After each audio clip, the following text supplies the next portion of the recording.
இன்றைக்கி என்ன பார்க்க போகிறோம்னாங்க, நம்ம பாட்டிமாலாம் வைக்கிற மாதிரி அரைச்சி பச்சை செலவு அரைச்சி ஊற்றி பாறை மீன் குழம்பு வச்சுருக்கிறேங்க. வாங்க அந்த குழம்பு எப்படி வைக்கலான்னு பார்க்கலாம். மிக்ஸி ஜார்லிங்க ஒரு கைப்பிடி அளவு வரம் மல்லி சேர்த்திக்கலாங்க.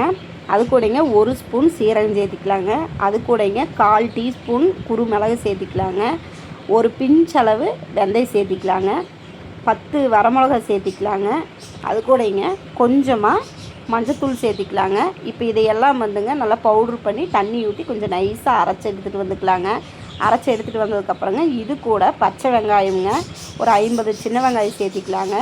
சின்ன வெங்காயம் சேர்த்திட்டுங்க கொஞ்சமாக ஒரு கொத்து கருவேப்பிலை தலைங்க, 1/4 மூடிக்கு கம்மியாக தேங்காய் பூ சேர்த்திக்கலாங்க. புளி வந்துங்க ஒரு பெரிய நெல்லிக்காய் சைஸ் அளவு புளி ஊற வச்சுருந்துங்க. இப்போ அந்த புளி எடுத்து அதில் சேர்த்திங்க. அந்த புளி ஊற வச்சுருந்த தண்ணி சேர்த்தி அதை நல்லா நைஸாக அரைச்சி எடுத்துகிட்டு வந்துக்கலாங்க. இப்போ வந்து குழம்பு தாளிச்சிக்கலாங்க. ஒரு மண் பாத்திரம் ஒன்று அடுப்பில் வச்சுங்க. எண்ணெய் வந்து 3 ஸ்பூன் சேர்த்திருக்கிறேங்க. கடுகு 1/4 டீஸ்பூன் கடுகுங்க.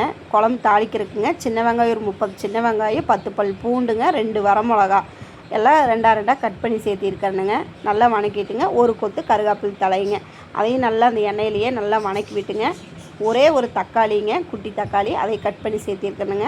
அதையும் நல்லா வணக்கி விட்டுங்க அந்த எண்ணெயிலேயே. இது கூடங்க கொஞ்சமாக கல்லுப்பு சேர்த்திக்கலாங்க. கல்லுப்பு சேர்த்திங்க நல்லா எல்லாத்தையும் ஏகமாக வணக்கி விட்டுட்டுங்க. இப்போ நம்ம அரைச்சி வச்சுருக்கிற மசாலாவை, இந்த பச்சை செலவு மசாலாவை அதுக்குள்ளே சேர்த்திக்கலாங்க. அதுக்குள்ளே சேர்த்திட்டுங்க நல்லா கலக்கி விட்டுங்க. அந்த பச்சை வாசம் போகணுங்க. அந்த அளவுக்கு நல்லா அது கொதி பிடிச்சி வரணுங்க. அந்த அளவுக்கு விட்டுட்டு அதுக்கப்புறம் தான் நம்ம தண்ணி சேர்த்தணுங்க. மூடி போட்டுங்க ஒரு 2 நிமிஷம் மூடி வைக்கலாங்க. அந்த பச்சை ஸ்மெல்லெல்லாம் போகணுங்க. பச்சை செலவுன்னு பச்சை ஸ்மெல்லெல்லாம் போகணும். அந்த அளவுக்கு எண்ணெய் தெளிஞ்சு லைட்டாக எண்ணெய் தெளிஞ்சு வர வரைக்கும் அதை மூடி வச்சு எடுத்துட்டுங்க. இதுக்கப்புறம் நம்ம அந்த மிக்ஸி ஜாரை கழுவி தண்ணி சேர்த்திக்கலாங்க.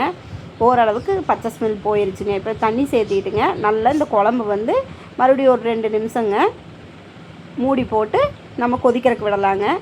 நல்லா தலைப்புலன்னு இந்த பச்சை செலவு மணத்தோட மீன் போடாததுக்கு முன்னையே மீன் குழம்பு மணம் வருதுங்க. அந்த அளவுக்கு நல்லா கொதிக்குதுங்க. அதுக்கப்புறம் இப்போது நம்ம மீன்லேங்க அந்த பாறை மீனில் தலைப்பகுதி வால் பகுதி மட்டும் நம்ம அதில் சேர்த்திக்கிறோங்க. எல்லா மீனையும் சேர்த்திட்டுங்க நல்லா கலக்கி விட்டுங்க.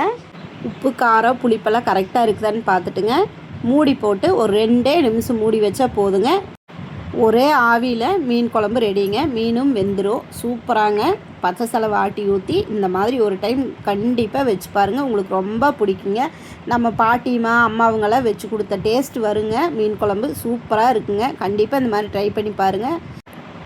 இந்த வீடியோ உங்களுக்கு பிடிச்சிருந்ததுன்னா நம்ம சேனலை சப்ஸ்கிரைப் பண்ணுங்கள், லைக் அண்ட் ஷேர் பண்ணுங்கள். தேங்க்யூ.